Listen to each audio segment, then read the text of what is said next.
Hello dear, welcome to my YouTube channel Dev classes official YouTube channel में आपका हार्दिक स्वागत है। चलिए एक बार फिर से आपका इस वीडियो में हार्दिक अभिनंदन है, स्वागत है।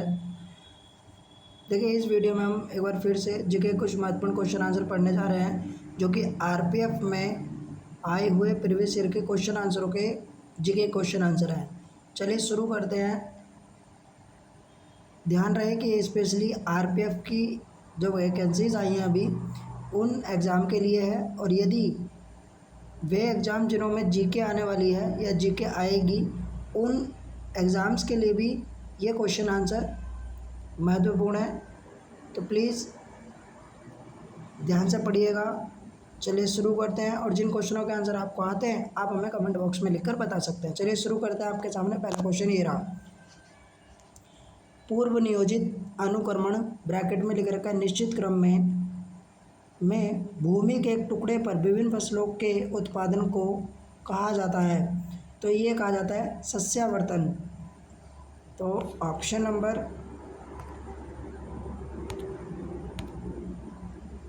इसका राइट आंसर हो जाएगा बी, सस्यावर्तन इसका राइट आंसर है। चलिए नेक्स्ट क्वेश्चन आपके सामने रहा।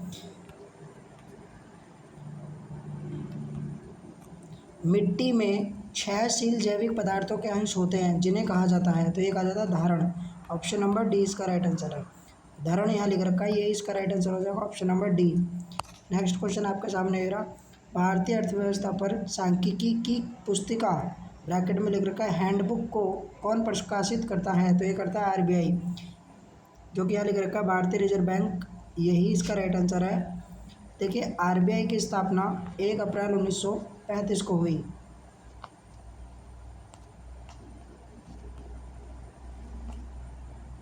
चलिए नेक्स्ट क्वेश्चन, इसका हेडक्वार्टर जो है वो महाराष्ट्र के मुंबई में है। चलिए नेक्स्ट क्वेश्चन आपके सामने ये रहा। 1947 में गठित प्रारूप समिति के अध्यक्ष निम्नलिखित में से कौन है, तो देखिए प्रारूप समिति जिसे मसौदा समिति या फिर ड्राफ्ट समिति के नाम से भी जाना जाता है, तो इसके अध्यक्ष थे डॉक्टर बी आर अम्बेडकर, तो ऑप्शन नंबर बी इसका राइट आंसर है, doctor B R Ambedkar. Next question आपके सामने ये रहा। तांडव नृत्य मुद्रा में प्रसिद्ध नटराज की मूर्ति निम्नलिखित में से किस काल से है या किस काल की है, तो ये आपकी चोल वंश के काल की, तो चोल इसका राइट आंसर है।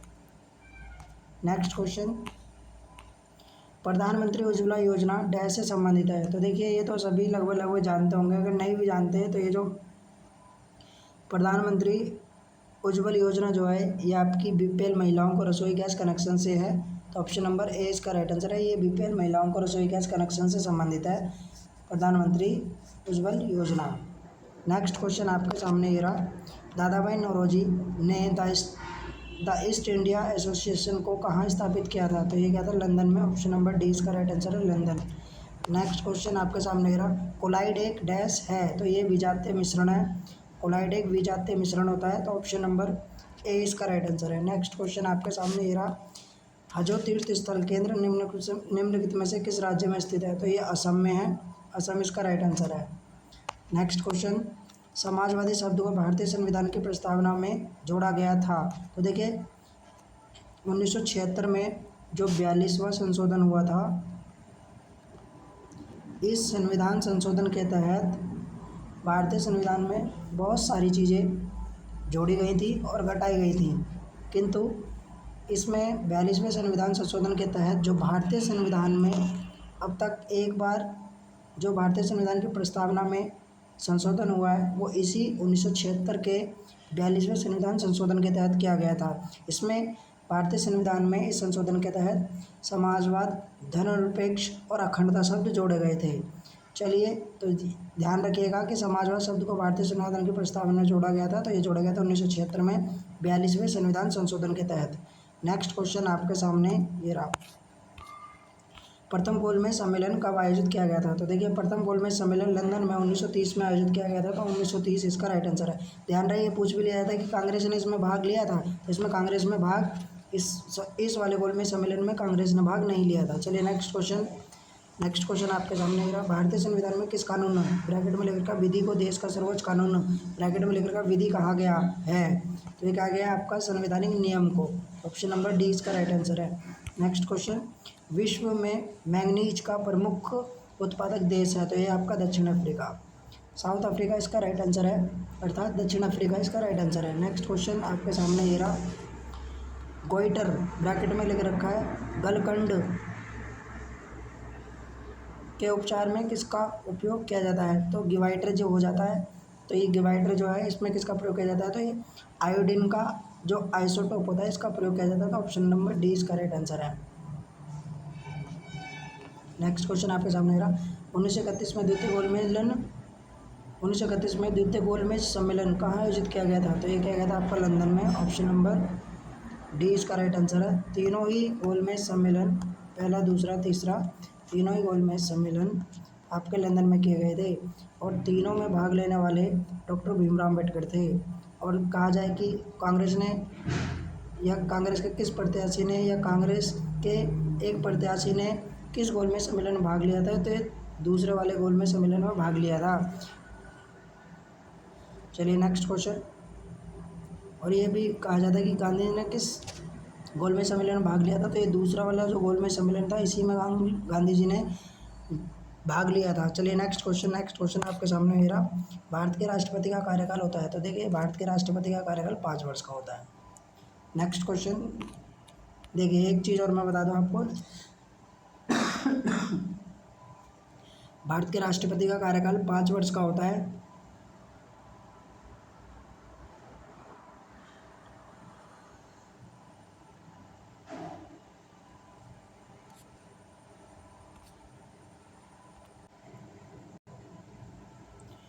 भारत के राष्ट्रपति का कार्यकाल 5 वर्ष का होता है, लेकिन अगर आपसे पूछा जाए कि भारत का राष्ट्रपति बनने के लिए क्या क्या योग्यता होनी चाहिए, तो देखिए पहली बात तो भारत का नागरिक हो, दूसरा पागल या दिवालिया ना हो, तीसरा सरकारी नौकरी या लाभ के पद पर ना हो, चौथा उसकी उम्र कम से कम 35 वर्ष होनी चाहिए। तो ये योग्यताएं थी, क्या, भारत का नागरिक हो, पागल या दिवालिया ना हो, सरकारी नौकरी या लाभ के पद पर ना हो, उम्र 35 वर्ष होनी चाहिए, वह तभी वह व्यक्ति भारत के राष्ट्रपति बनने के लिए योग्य है। चलिए नेक्स्ट क्वेश्चन, अगला क्वेश्चन आपके सामने ये रहा, भारत के निम्नलिखित राज्यों में से कहाँ आम्र वर्षा का अनुभव किया जाता है, तो ये किया जाता है आपके केरल राज्य में, केरल इसका राइट आंसर है। नेक्स्ट क्वेश्चन आपके सामने ये रहा, किसने प्रस्तावना को संविधान का सत्व ब्रैकेट में लिख रखा सार कहा है, तो ये कहा है आपके सर एंड्रेस्ट वार्कर ने, ऑप्शन नंबर ए इसका राइट आंसर है। नेक्स्ट क्वेश्चन आपके सामने ये रहा, निम्नलिखित में से कौन सी एक निजी स्वामित्व वाली कंपनी है, तो मतलब प्राइवेट कंपनी पूछ रहा है ऑप्शन के अकॉर्डिंग, तो देखिए भारतीय इस्पात प्राधिकरण लिमिटेड सेल है, ये इंडियन ऑयल कॉर्पोरेशन लिमिटेड है और एक कोल इंडिया है, तो ये तीनों जो हैं ये आपके अंडर गवर्नमेंट है। और ये जो है ऑप्शन नंबर डी में लिख रखा टाटा स्टील लिमिटेड, ये अंडर गवर्नमेंट नहीं है, तो ऑप्शन नंबर डी इसका राइट आंसर है। अर्थात ये एक तरीके से प्राइवेट निजी कंपनी है, जो कि ऑप्शन नंबर डी में लिख रखे है टाटा स्टील लिमिटेड, तो ऑप्शन नंबर डी इसका राइट आंसर है। नेक्स्ट क्वेश्चन आपके सामने ये रहा, निम्नलिखित में से कौन सा मृदा आर्द्रता अनावृष्टि के रूप में जाना जाता है, के रूप में भी जाना जाता है, तो ये जाना जाता है कृषि अनावृष्टि, ऑप्शन नंबर ए इसका राइट आंसर है। नेक्स्ट क्वेश्चन आपके सामने ये रहा, हरिजन पत्रिका का प्रकाशन किसने किया था, तो हरिजन पत्रिका का प्रकाशन महात्मा गांधी जी ने किया था, तो ऑप्शन नंबर ए इसका राइट आंसर है, महात्मा गांधी।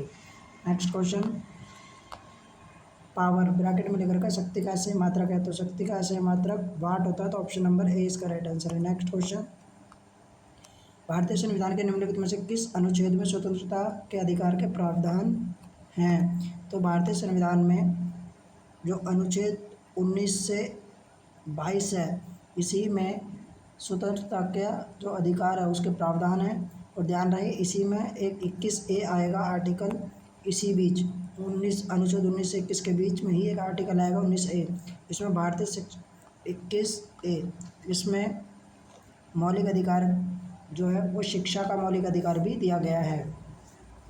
नेक्स्ट क्वेश्चन आपके सामने ये रहा, हड़प्पा सिंधु घाटी सभ्यता का एक महत्वपूर्ण स्थल है, किस नदी के किनारे स्थित था, तो ये रावी नदी के किनारे स्थित था, ऑप्शन नंबर सी इसका राइट आंसर है हड़प्पा।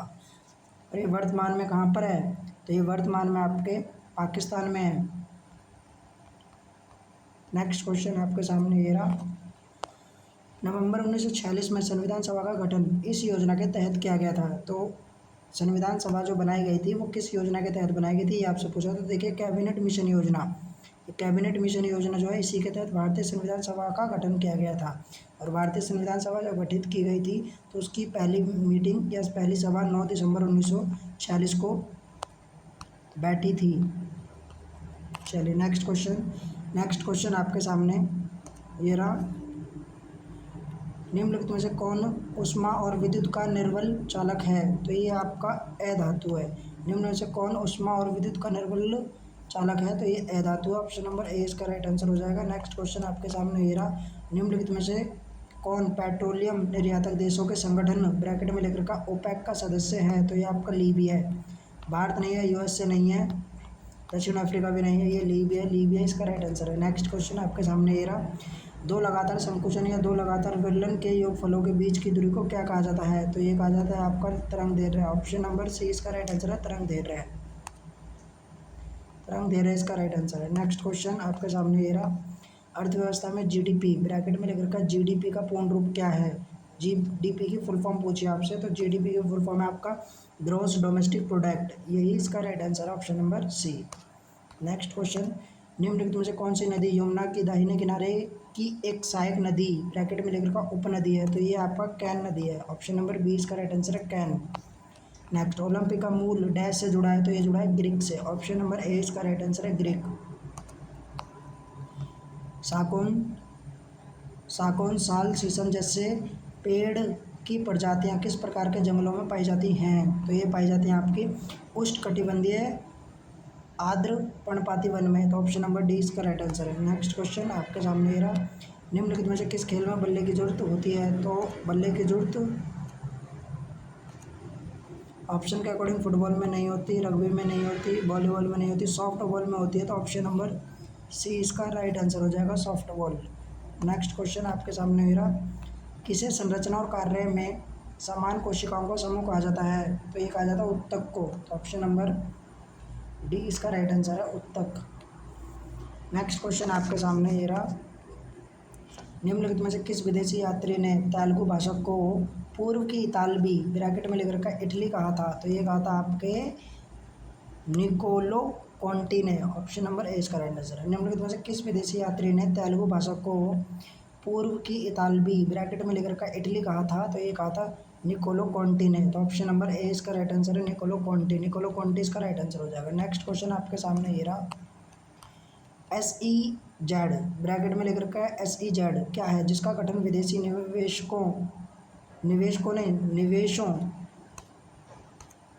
निवेशों को आकर्षित करने के लिए किया गया है, तो देखिए सेज इसकी इंग्लिश में फुल फॉर्म हो जाती है स्पेशल इकोनॉमिक जोन। तो यहाँ पे जो ऑप्शन नंबर बी हो जाएगा विशेष आर्थिक क्षेत्र, यही इसका राइट आंसर हो जाएगा। हिंदी में ये इसका पूर्ण रूप है। चलिए नेक्स्ट क्वेश्चन आपके सामने ये रहा। जब कोई वस्तु समान गति से वृत्ताकार पथ में गतिमान होती है तो उसकी गति कहलाती है, तो ये कहलाती है एक समान वृत्तीय गति। तो एक समान वृत्तीय गति कहलाती है। ऑप्शन नंबर ए इसका राइट आंसर है। नेक्स्ट क्वेश्चन आपके सामने ये रहा। डॉक्टर सलीम अली पक्षी अभ्यारण्य डैश राज्य में स्थित है, तो डॉक्टर सलीम अली पक्षी अभ्यारण्य जो है ये आपके गोवा राज्य में है। गोवा इसका राइट आंसर है। नेक्स्ट क्वेश्चन आपके सामने ये रहा। 1943 में किस जिले में समानांतर सरकार की स्थापना की गई थी, तो ये की गई थी सतारा में। ऑप्शन नंबर ए इसका राइट आंसर है। 1943 में किस जिले में समानांतर सरकार की स्थापना की गई थी, तो ये की गई थी सतारा में। ऑप्शन नंबर ए इसका राइट आंसर है, सतारा। सतारा इसका राइट आंसर हो जाएगा। चलिए नेक्स्ट क्वेश्चन आपके सामने ये रहा। क्षेत्रफल के हिसाब से उत्तरी अमेरिका का सबसे बड़ा देश कौन सा है, तो ये आपका है कनाडा। ये क्वेश्चन ज़रा ध्यान से पढ़ ले क्योंकि ये अब तक के कई सेटों में रिपीट हो गया है। क्षेत्रफल के हिसाब से उत्तरी अमेरिका का सबसे बड़ा देश कौन सा है, तो ये है कनाडा। ऑप्शन नंबर बी इसका राइट आंसर है। नेक्स्ट क्वेश्चन आपके सामने ये रहा। लेग बिफोर विकेट शब्द डैश से जुड़ा है, तो ये जुड़ा है क्रिकेट से। ऑप्शन नंबर डी इसका राइट आंसर है, क्रिकेट। नेक्स्ट क्वेश्चन आपके सामने रहा, कबड्डी का उद्गम स्थान है। तो कबड्डी का उद्गम मतलब कबड्डी का जन्म कहाँ हुआ, तो कबड्डी भारत में जन्मा है कबड्डी। तो ऑप्शन नंबर डी इसका राइट आंसर है भारत। जो हम खेलते हैं ना कबड्डी कबड्डी, उसका जन्म स्थान पूछा है तो ये है भारत, भारत में इसका जन्म हुआ है। तो ऑप्शन नंबर डी इसका राइट आंसर है। नेक्स्ट क्वेश्चन आपके सामने रहा, भारत के संविधान सभा ने राष्ट्रीय ध्वज को डैश को अपनाया। तो भारतीय संविधान सभा ने, जो हमारा संविधान लिख रही थी संविधान सभा, उसने जो है भारतीय राष्ट्रीय ध्वज को कब अपनाया ये पूछ रहा है। तो ये अपनाया था 22 जुलाई 1947 को। ऑप्शन नंबर डी इसका राइट आंसर है। नेक्स्ट क्वेश्चन आपके सामने ये रहा, 1912 में डैश पहली बार ओलंपिक खेलों में तैराकी में भाग लिया। तो महिलाओं ने 1912 में पहली बार ओलंपिक खेलों में तैराकी में भाग लिया था। ऑप्शन नंबर डी महिलाओं ने, इसका राइट आंसर हो जाएगा। ऑप्शन नंबर डी इसका राइट आंसर है। नेक्स्ट क्वेश्चन आपके सामने रहा, स्वतंत्र भारत के पहले राष्ट्रपति कौन है। तो स्वतंत्र भारत के पहले राष्ट्रपति डॉक्टर राजेंद्र प्रसाद हैं, जो कि बिहार से संबंध रखते थे। कहाँ से, बिहार से। चलिए नेक्स्ट क्वेश्चन आपके सामने ये रहा, किस गुफा में रावण को कैलाश पर्वत हिलाते हुए दर्शाया गया है। देखिए एलोरा की गुफाओं में ही रावण को कैलाश पर्वत हिलाते हुए दर्शाया गया है। तो ऑप्शन नंबर डी इसका राइट आंसर हो जाएगा, एलोरा की गुफाएं। चलिए नेक्स्ट क्वेश्चन आपके सामने ये रहा, देवधर ट्रॉफी निम्नलिखित में से किस प्रतिस्पर्धा ऑब्लिक खेल से संबंधित है। तो देवधर ट्रॉफी जो है क्रिकेट में दी जाती है। तो ऑप्शन नंबर डी इसका राइट आंसर है, क्रिकेट। नेक्स्ट क्वेश्चन आपके सामने ये रहा, बंगाल के किस गवर्नर ने सरकार की दोहरी शासन प्रणाली की शुरुआत की। तो ये की थी आपकी रॉबर्ट क्लाइव ने, रॉबर्ट क्लाइव इसका राइट आंसर है। नेक्स्ट क्वेश्चन आपके सामने ये रहा, देखिए ये हमारा सेकंड लास्ट क्वेश्चन है, जरा ध्यान से पढ़ेंगे इस क्वेश्चन को भी। निम्नलिखित में से कौन सा उत्तरी अटलांटिक महासागर में एक महासागरीय धारा है। तो कह रहा है कि उत्तरी अटलांटिक महासागर में एक महासागरीय धारा है। तो ये गल्फ स्ट्रीम जो है यही उत्तरी अटलांटिक महासागर की एक महासागरीय धारा है। तो ऑप्शन नंबर बी इसका राइट आंसर हो जाए, गल्फ स्ट्रीम। नेक्स्ट क्वेश्चन आपके सामने ये रहा, जो कि हमारा अंतिम क्वेश्चन है इस वीडियो का। चलिए, भारतीय संविधान का भाग 3 संबंधित है। तो भारतीय संविधान का भाग 3 जो है वो मौलिक अधिकारों से संबंधित है। तो ऑप्शन नंबर ए राइट हो जाएगा, मौलिक अधिकार, यही इसका राइट आंसर है। देखिए भारतीय संविधान में भाग 3 जो है वो मौलिक अधिकार से संबंधित है। और अनुच्छेद पूछ लिया जाए तो अनुच्छेद 12 से लेके 35 तक में भारतीय संविधान के अनुच्छेदों में मौलिक अधिकारों का वर्णन किया गया है। चलिए, यदि ये वीडियो आपको पसंद आई हो तो प्लीज़ वीडियो को लाइक, शेयर एंड सब्सक्राइब करना ना भूलिएगा। प्लीज़ यदि आपका कोई सजेशन है हमारी इस वीडियो के लिए, प्लीज़ हमें सजेशन दें ताकि हम अपनी वीडियो को इम्प्रूव कर सकें और आपको अच्छे से अच्छा कंटेंट प्रोवाइड कर सकें। Thanks for watching, thank you. Video को लाइक, शेयर एंड सब्सक्राइब करना ना भूलें। Thank you.